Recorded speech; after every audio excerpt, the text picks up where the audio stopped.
What's up YouTube, Gilligan's Island here, back again with another new video. So yesterday I released my favorite streetwear trends of 2017 thus far video, and in that video I said I would be doing one for women's trends as well, so here it is. Now there is a possibility that there will be a part 2 to this video sometime in the fall or winter, so if that's something you would like to see, feel free to let me know in the comment section below.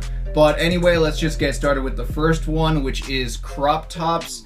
Now, crop tops have steadily been becoming more and more popular within the past, I want to say 4 or 5 years. And right now, I want to say it's kind of peak popularity, and there's a whole variety of them to choose from. You obviously have like crop halter tops, and then if you don't like maybe showing your arms, they do have a lot of crop top options that have like kind of mid sleeves as well as cropped hoodies, which I think are a really good look. And going back to that vintage kind of sportswear revival, there are a lot of like cropped Fila hoodies, or you could just do a DIY and go and find like a vintage sportswear hoodie and crop it yourself. So I think it's an extremely versatile look, and I personally think it's a great look for the summer.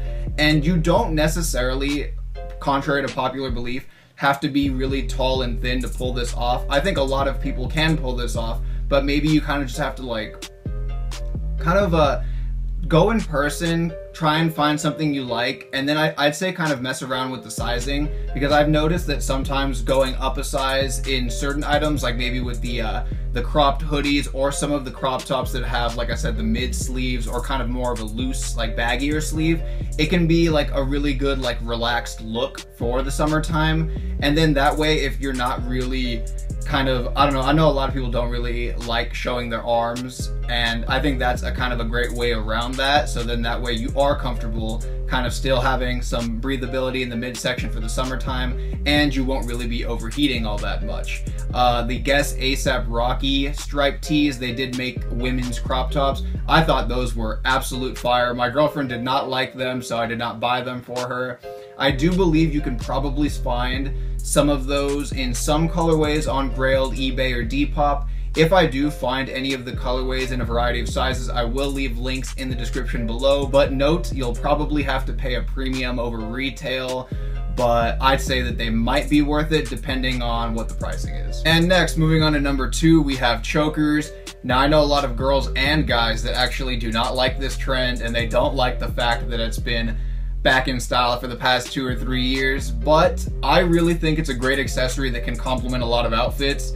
But it is to be noted, I think it has to be more subtle sometimes. Sometimes you can go all out and get something a little crazy, but the ones that look like neck braces, or that literally are neck braces, like that big, it was like this huge kind of a black strap that I saw, and it went like this tall, and then it had like a little dog collar type thing. I think that is a bit excessive, and it looks like you just got into a car accident. But if you go with like a nice subtle kind of thinner chain, maybe if it's even that, those like ones that are coated in that rubber, I think those look fine as well.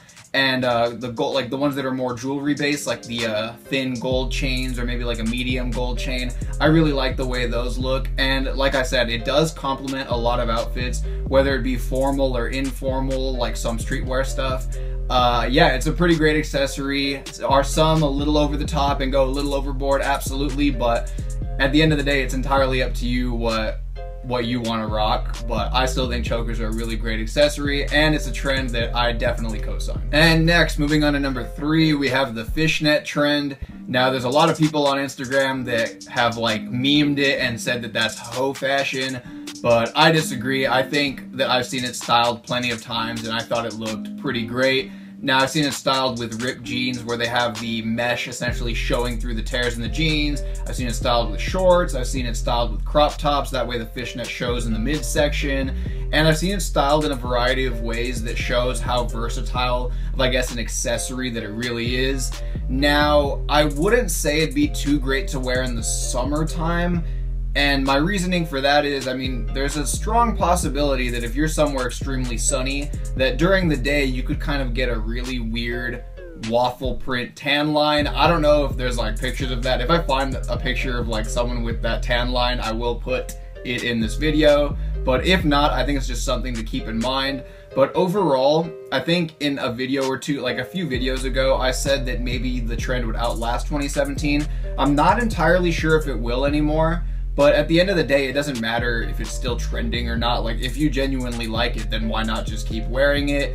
And like I said, it's something that you can style in a variety of ways, and if you kind of just find your own way to put like your own unique twist on it, then I mean, you can come up with some pretty fire outfits. So yes, fishnets for number 3. And lastly, moving on to number 4, we have the transparent or see-through heels and just footwear in general. Now, if you saw the video I did with my girlfriend, you would know that both her and I really liked the trend, but we both agreed that a lot of brands make the shoes poorly. And what I mean by that is they don't have the proper ventilation, therefore they are not very breathable, and they can possibly fog up. But apparently there are a lot of brands that have actually solved that dilemma and added the proper kind of like little vent holes to prevent that from happening. And the vast majority of times that I've seen it styled, whether it be formal or informal, I've thought that it looked pretty cool. So if any of you have any recommendations for shoes for my girl, please feel free to leave them in the comment section below. And if she likes them, then I will go and buy them for her. And overall, I'm not entirely sure if it will carry on into 2018, 2019, but I still think it's a pretty good look. And like I said, a lot of the things on this list, like if you notice there's like a theme going here, that they're all versatile and they can all be kind of dressed down or dressed up accordingly depending on your situation or like wherever you're going. So I don't know, I really like that I kind of surrounded everything like that, and I hope that all of you enjoyed this list as well. If you would like a least favorite women's trends video, I'll record it. Well, no, I'm gonna record it, but if you would like it to release sooner than later, make sure to drop that in the comment section below as well, because right now the one that should be dropping right after this video is least favorite streetwear trends. So yeah, there's a bunch of trend videos coming out this week. But thank you so much for watching, and thank you for all the continued support. I have a lot of new content coming out this week, so make sure to stay tuned for that. And yeah, peace out, YouTube.